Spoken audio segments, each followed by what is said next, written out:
मैं दोस्ती सबसे रखता हूं, पर विश्वास किसी पर नहीं करता, क्योंकि विश्वास धोखे का बेस होता है।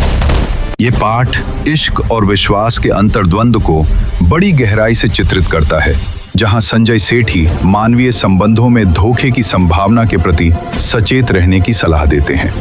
इसमें प्रेम को एक ऐसी जोगी या फकीर जैसी अवस्था बताया गया है जो इंसान को सुख चैन से दूर कर देती है, लेकिन फिर भी रूह को अपने महबूब से मिलने के लिए विवश करती है।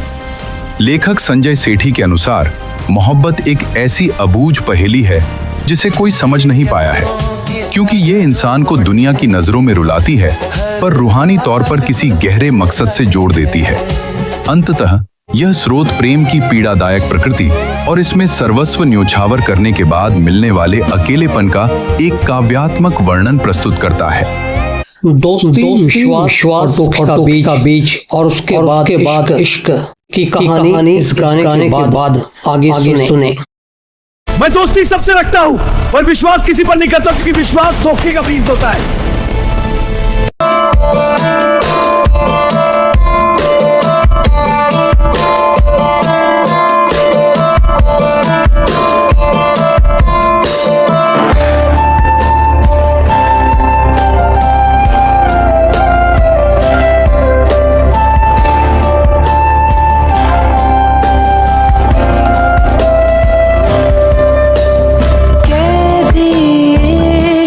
दे जो दे नहीं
क्या ऐसा हो सकता है कि खुद को दर्द और तकलीफ से बचाने की जो सबसे बेहतरीन तरकीब इंसान ने खोजी है, वही तरकीब उसे आखिर में दुनिया के सबसे भयानक अकेलेपन की तरफ धकेल रही हो? ये बहुत ही गहरा और सच कहूं तो काफी डरा देने वाला विचार है ना? मतलब हम अक्सर यही मानते हैं कि जो इंसान अपनी भावनाओं को काबू में रखता है, जो हर कदम फूंक फूंक कर रखता है, वो सबसे समझदार है। बिल्कुल, समाज भी उसी को समझदार मानता है जो भावनाओं में बहता नहीं है। सही बात है, लेकिन मैं सोच रही थी कि क्या ये समझदारी असल में एक तरह की भावनात्मक भुखमरी तो नहीं है? आप कह सकती हैं कि ये जिंदा रहने की एक तरकीब है, लेकिन इसमें जीवन नहीं है। इंसान एक ही समय में सामाजिक जीव भी है जिसे दूसरों की जरूरत है, और एक डरा हुआ जीव भी जो हर पल खुद को चोट पहुंचने से बचाना चाहता है। एग्जैक्टली। और आज की इस गहन चर्चा में हम मानव स्वभाव के इसी सबसे बड़े विरोधाभास को गहराई से समझने वाले हैं। और इसके लिए हमारे पास जो आज स्रोत है वो बहुत ही दिलचस्प है। हाँ, आज हम संजय सेठी के एक वक्तव्य के ट्रांसक्रिप्ट पर चर्चा कर रहे हैं। ये दिखने में चंद पंक्तियों की कोई साधारण सी कविता लग सकती है, लेकिन इसके भीतर जो अर्थ छिपे हैं वो सीधे इंसान के रक्षा तंत्र और उसके पूरी तरह से टूट जाने की कहानी कहते हैं। बिल्कुल। और आज हमारा उद्देश्य यही समझना है कि कैसे एक इंसान जो किसी पर विश्वास न करने की कस्में खाता है, वो अचानक इश्क या प्रेम के आगे अपना सब कुछ लुटाने को तैयार हो जाता है। यह मानसिक बदलाव कैसे काम करता है, हम इसके पीछे के मनोविज्ञान को चीर कर देखेंगे, क्योंकि ये स्रोत हमें बताता है कि इंसान का दिमाग भावनाओं को कैसे अलग अलग खानों में बांटता है। तो चलिए बिना किसी देरी के इस विचार के पहले हिस्से पर आते हैं। स्रोत में एक बहुत ही तीखा, मतलब बहुत ही कड़वा दावा किया गया है।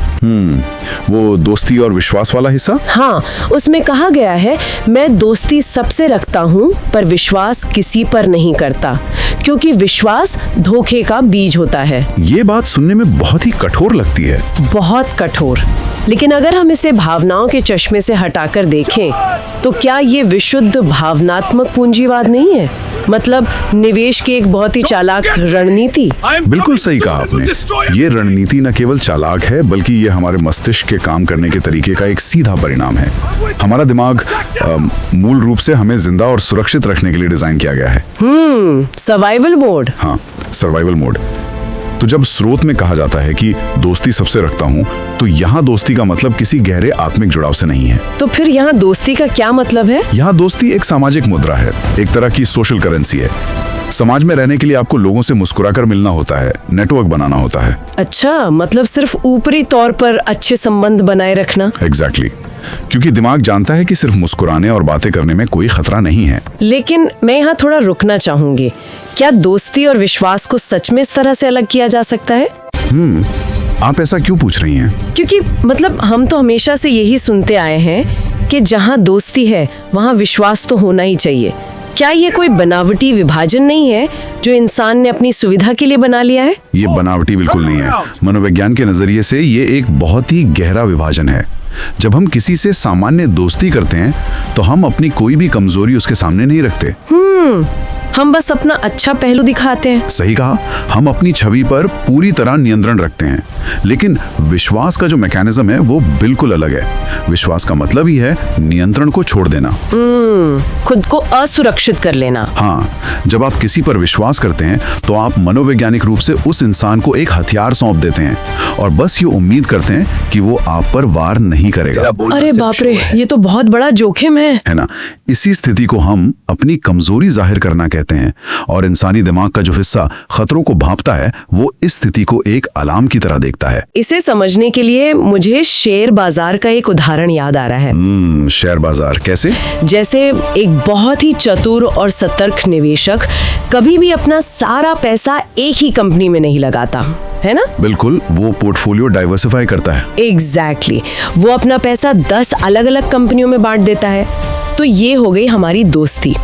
अगर एक इंसान से रिश्ता खराब भी हो गया तो निवेशक को कोई खास फर्क नहीं पड़ेगा, क्योंकि उसकी पूरी जिंदगी उस एक रिश्ते पर टिकी नहीं है। ये बहुत ही सटीक उदाहरण है। लेकिन विश्वास का मतलब है कि अपनी जिंदगी की पूरी जमा पूंजी किसी एक ही जगह लगा देना। अगर वो निवेश डूबा तो इंसान पूरी तरह सड़क पर आ जाएगा। और स्रोत यही कह रहा है कि वो ये बड़ा जोखिम कभी नहीं उठाएगा। और स्रोत के शब्दों में जो सबसे ज्यादा गौर करने वाली बात है वो है धोखे का बीज। हाँ, विश्वास धोखे का बीज होता है। मतलब अगर हम बीज ही नहीं बोएंगे तो पेड़ कभी उगेगा ही नहीं। बिना विश्वास के धोखा देना तकनीकी रूप से असंभव है। अच्छा, यानी कोई सिर्फ बुरा व्यवहार कर सकता है पर धोखा नहीं दे सकता। बिल्कुल, आप सिर्फ उसी से धोखा खा सकते हैं जिस पर आपने भरोसा किया हो। जो इंसान किसी पर भरोसा ही नहीं करता, उसके साथ कोई बुरा व्यवहार तो कर सकता है लेकिन उसे धोखा नहीं दे सकता। ये मानसिकता एक अभेद्य किला बनाने जैसी है। लेकिन जरा ठहरिए, मुझे इस विचार में एक बहुत बड़ी खामी नजर आ रही है। कैसी खामी? मतलब ये सच है कि अगर हम कोई बीज नहीं बोएंगे तो धोखे का कोई कांटेदार पेड़ नहीं उगेगा, लेकिन फिर उस बंजर जमीन पर कोई फूल भी तो नहीं खिलेगा। ये बात तो है। क्या ये मानसिकता एक इंसान को उस स्थिति में नहीं पहुंचा देती जहां वो सुरक्षित तो है लेकिन अंदर से पूरी तरह खोखला है? ये एक बहुत ही वाजिब आपत्ति है। मतलब क्या ये रक्षा तंत्र आखिर में एक बहुत ही गहरे और भयानक अकेलेपन की गारंटी नहीं बन जाता? मनोविज्ञान भी बिल्कुल यही मानता है। इस तरह का जो चरम मतलब एक्सट्रीम रक्षा तंत्र होता है वो आमतौर पर किसी गहरे पुराने आघात या ट्रॉमा का नतीजा होता है। यानी पास में कुछ बहुत बुरा हुआ है। हाँ, जब कोई इंसान दर्द से इतना डर जाता है तो वो हर रिश्ते को एक संभावित खतरे की तरह देखने लगता है। वो अपने चारों तरफ एक ऐसा सुरक्षा कवच बना लेता है जिसे कोई भेद ना सके। लेकिन वो कवच तो एक जेल बन जाता होगा। एग्जैक्टली। विडंबना यही है कि वो सुरक्षा कवच धीरे धीरे एक जेल में बदल जाता है। इंसान दर्द से तो बच जाता है लेकिन वो खुशी, गहराई और सच्चे जुड़ाव से भी हमेशा के लिए कट जाता है। वो बस सांसें ले रहा है, जी नहीं रहा। सही कहा। वो एक ऐसी अवस्था में जी रहा होता है जो जिंदा रहने जैसी तो है लेकिन असल में जीवन नहीं है। और यहीं पर ये स्रोत हमें एक ऐसा झटका देता है जो उस पूरे भावनात्मक किले की नींव को हिला कर रख देता है। हाँ, क्योंकि अब कहानी में एक नया मोड़ आता है। बिल्कुल, इंसान ने तर्क और गणित लगाकर तय कर लिया कि वो विश्वास नहीं करेगा, सुरक्षित रहेगा, लेकिन फिर अचानक तस्वीर में इश्क की एंट्री होती है और वो सारे गणित को बिगाड़ देता है। हाँ, स्रोत कहता है राजा इश्क है जोगी बना और मोहब्बत है कमावे कोई भी इन्हू समझ ना पावे। तो मेरा सवाल ये है कि अगर इंसान का रक्षा तंत्र इतना ही मजबूत था तो ये इश्क अचानक से उस पूरी व्यवस्था को कैसे हैक कर लेता है? क्योंकि इश्क तर्क की भाषा बोलता ही नहीं है। मतलब वो लॉजिक से परे है। बिल्कुल। हमने अभी तक जिस रक्षा तंत्र की बात की वो हमारे मस्तिष्क के उस हिस्से से चलता है जो हिसाब किताब रखता है, जो तर्क करता है। लेकिन इश्क की यांत्रिकी, इसका मैकेनिज्म बिल्कुल अलग है। तो ये कैसे काम करता है? ये एक ऐसी आदिम और शक्तिशाली शक्ति है जो इंसान के सारे तार्किक अवरोधों को, सारे बैरियर्स को दरकिनार कर देती है। जब स्रोत में कहा जाता है राजा इश्क है जोगी बना, तो यहाँ राजा सिर्फ एक शासक नहीं है। तो ये राजा यहाँ किस बात का प्रतीक है? क्या ये उसी इंसान का अहंकार है जिसने वो रक्षात्मक दीवारें बनाई थी? सटीक रूप से। राजा सत्ता, सीमाओं, नियंत्रण और अहंकार का सर्वोच्च प्रतीक है। राजा वो होता है जो अपनी शर्तों पर दुनिया चलाता है, जो तय करता है कि उसके किले में कौन आएगा और कौन नहीं। बिल्कुल। तो जिस इंसान ने ये तय किया था कि वो दोस्ती करेगा लेकिन विश्वास नहीं, वो असल में अपनी भावनाओं का राजा था, उसका पूरा कंट्रोल था। समझ रही हूँ। लेकिन फिर इश्क आता है और वो उस राजा को क्या बना देता है? जोगी। जोगी यानी एक ऐसा सन्यासी जिसका अपना कुछ नहीं बचा। हाँ, ना अहंकार, न सीमाएं, ना कोई सुरक्षा कवच, सब कुछ भस्म हो चुका है। इश्क असल में अहंकार के पूरी तरह नष्ट होने की प्रक्रिया है। अरे वाह, ये तो किसी प्राकृतिक आपदा या भारी गुरुत्वाकर्षण बल जैसा लगता है। प्राकृतिक आपदा? कैसे? मतलब गुरुत्वाकर्षण कोई राय नहीं मांगता, वो बस चीजों को अपनी तरफ खींचता है। या जैसे आप अपने किले के दरवाजों पर कितने भी ताले लगा लें, लेकिन अगर कोई भूकंप आ जाए तो वो दरवाजे से थोड़ी ना आएगा। बिल्कुल सही, वो तो जमीन फाड़ देगा। हाँ, वो सीधा जमीन फाड़ कर उस पूरे किले को मलबे में बदल देगा। इश्क यहाँ उस भूकंप की तरह काम कर रहा है। बहुत ही उम्दा तुलना है ये। लेकिन मेरी परेशानी स्रोत की अगली पंक्ति से है। इसमें कहा गया है मोहब्बत है कमावे। कमावे यानी हासिल करना। हाँ, तो अगर ये इतना ही बेकाबू और विनाशकारी भूकंप है तो इंसान इसे कमाने या हासिल करने की कोशिश क्यों करता है? क्या हम इंसानों में अपनी ही तबाही को गले लगाने की कोई जन्मजात इच्छा होती है? ये मनोविज्ञान के सबसे गहरे रहस्यों में से एक है। अच्छा। देखिए, इंसान लगातार नियंत्रण और सुरक्षा चाहता है, लेकिन एक बिंदु के बाद उस नियंत्रण का बोझ असहनीय हो जाता है। मतलब हर वक्त गार्ड अप रखना थका देता है। बिल्कुल, हर वक्त सतर्क रहना, हर वक्त हिसाब लगाना कि कोई मुझे धोखा तो नहीं दे रहा, ये एक बहुत ही थका देने वाली प्रक्रिया है। इंसान के भीतर एक गहरी मनोवैज्ञानिक प्यास होती है आत्मसमर्पण की, सरेंडर करने की। वो उस थका देने वाले अहंकार से आजादी चाहता। हाँ, इसलिए हालांकि तार्किक दिमाग इष्ट को एक खतरे की तरह देखता है, लेकिन इंसान की आत्मा या उसका अवचेतन मन इस अहंकार के नष्ट होने की प्रक्रिया को सक्रिय रूप से खोजता है, उसे कमाता है। क्योंकि बिना उस राजा के मरे वो आजादी नहीं मिल सकती। बिल्कुल, इंसान कभी वो पूर्णता महसूस नहीं कर सकता जो उसे जोगी बनने में मिलती है। इसका मतलब है कि हम जानबूझकर उस तूफान को आमंत्रित करते हैं क्योंकि हम उस बंद कमरे की घुटन से तंग आ चुके होते हैं। एकदम सही। लेकिन इस आजादी की कीमत बहुत भारी है और ये हमें इस स्रोत के तीसरे और शायद सबसे दर्दनाक हिस्से की तरफ ले जाता है, जहाँ तबाही का जिक्र है। हाँ, स्रोत इश्क के परिणामों का जो वर्णन करता है वो सच में रोंगटे खड़े कर देने वाला है। कहा गया है, जो भी इश्क अपना बनावे रुल जा, प्यार बिना फिर चैन ना आवे, इश्क सो नींद गवावे और दरिया सुखदा हो जा। ये इस पूरे विचार का चरम बिंदु है, पीक है। रुल जा का अर्थ है मिट्टी में मिल जाना, पूरी तरह से तबाह हो जाना। नींद का उड़ जाना और आंसुओं के दरिया का सूख जाना, ये कोई साधारण दुख नहीं है, ये उस पुराने स्वरूप के टूटने की पीड़ा है। लेकिन यहाँ मुझे बहुत सख्त एतराज है। मैं इस बात को चुनौती देना चाहूंगी। बताइए, क्या एतराज है? जब हम कहते हैं कि इश्क आपको बर्बाद कर देता है, आपकी नींद छीन लेता है और आपको इतना रुलाता है कि आंसू सूख जाते हैं, तो क्या हम असल में एक बहुत ही जहरीले विनाशकारी रिश्ते का महिमा मंडन नहीं कर रहे हैं? आप टॉक्सिक रिलेशनशिप की बात कर रही हैं? बिल्कुल।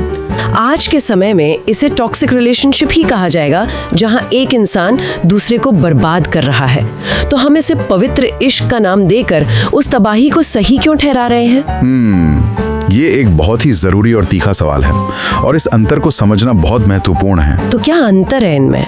देखिए, जिस तबाही की बात यहाँ स्रोत कर रहा है वो किसी दूसरे इंसान द्वारा दिए गए धोखे या शोषण से पैदा होने वाली दवाई नहीं है। एक टॉक्सिक रिश्ते में एक इंसान दूसरे को नीचा दिखाता है, उसे नुकसान पहुंचाता है। हाँ, वो बाहरी चोट होती है। बिल्कुल। लेकिन यहाँ जिस रुल जाने या बर्बाद होने की बात हो रही है वो इंसान का अपने भीतर चल रहा युद्ध है। ये उसके अपने अहंकार की तबाही है। अच्छा, मतलब ये सामने वाले से मिल रहा दर्द नहीं है, बल्कि खुद के सुरक्षा कवच के टूटने का दर्द है। बिल्कुल। जब इंसान पहली बार बिना किसी शर्त के खुद को किसी और के सामने खोलता है तो उसका वो दिमाग जिसने सालों से सुरक्षा दीवारें बनाई थी वो घबरा जाता है। दिमाग को लगता है कि खतरा है। हाँ, उसे लगता है कि उसकी मौत हो रही है और एक तरह से वो मौत है भी, उसके मैं की मौत, उसके अहंकार की मौत। समझ रहे हो? ये रातों की नींद का उड़ जाना असल में उस बदलाव की प्रक्रिया है। ये दर्द उस खोल से बाहर निकलने का दर्द है। ये किसी के द्वारा शोषित होने का दर्द नहीं, बल्कि पहली बार पूरी तरह से निहत्था हो जाने की दहशत है। ये एक बहुत ही नया नजरिया है। इसे सुनकर मुझे एक बहुत गहरे नशे की लत का विचार आता है। नशे की लत? वो कैसे? या मान लीजिए कि कोई इंसान रेगिस्तान में फंसा हुआ है और भयंकर प्यास से तड़प रहा है। उसके सामने सिर्फ समुद्र का खारा पानी है। खारा पानी तो प्यास नहीं बुझाता। बिल्कुल। वो जानता है कि ये खारा पानी उसकी प्यास बुझाएगा नहीं, बल्कि ये उसके अंगों को अंदर ही अंदर खत्म कर देगा। वो इस बात को लॉजिकली समझता है, लेकिन फिर भी वो उसे पीता है। हाँ, क्योंकि प्यास की बेचैनी इतनी गहरी है और शरीर की मांग इतनी तीव्र है कि वो उस पानी को पिए बिना रह भी नहीं सकता। जो चीज उसे मार रही है वही चीज उसे उस पल के लिए एक अजीब सा सुकून भी दे रही है। बहुत ही सटीक बात कही आपने, और यही वो बिंदु है जहाँ स्रोत का सबसे बड़ा विरोधाभास सामने आता है। प्यार बिना फिर चैन ना आवे। हाँ, तबाही के बाद भी चैन नहीं है उसके बिना। ये पंक्ति उस पूरी यातना के बाद आती है। आंसू सूख गए हैं, नींद गायब है, तबाही हो चुकी है, लेकिन इसके बावजूद इसके बिना इंसान को सुकून नहीं मिल सकता। ऐसा क्यों होता है? ये इसलिए है क्योंकि तार्किक सुरक्षा और हिसाब किताब वाले जीवन में कोई वास्तविक चैन था ही नहीं। वो सिर्फ एक डरा हुआ सन्नाटा था। शांति नहीं थी, बस खामोशी थी। एग्जैक्टली। असली चैन या शांति तब आती है जब इंसान लड़ना छोड़ देता है, जब वो स्वीकार कर लेता है कि अब बचाने के लिए कुछ नहीं बचा है। जोगी को चैन इसलिए है क्योंकि उसे अब किसी किले की रक्षा नहीं करनी है, उसका सब कुछ लुट चुका है और इसी में उसकी सबसे बड़ी आजादी है। वाकई ये बहुत गहरी बात है। तो अगर मैं इस पूरी चर्चा के धागों को एक साथ पिरोने की कोशिश करूं तो हमने मानव मनोविज्ञान की एक बहुत ही अजीब लेकिन प्रामाणिक यात्रा तय की है। बिल्कुल, एक बहुत ही इंटेंस जर्नी।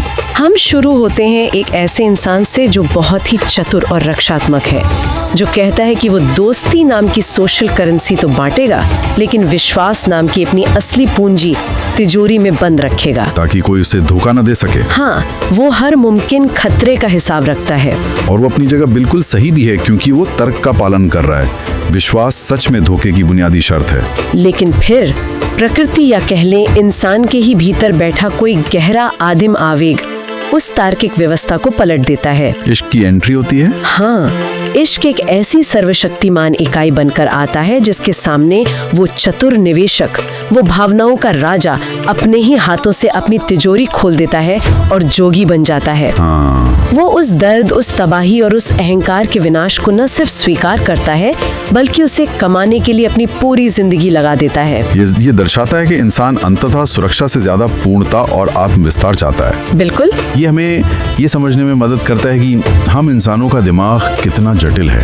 हम दर्द से बचने के लिए बड़ी बड़ी दीवारें बनाते हैं, लेकिन हमारी आत्मा हमेशा किसी ऐसे तूफान की राह देखती है जो उन दीवारों को ढा दे।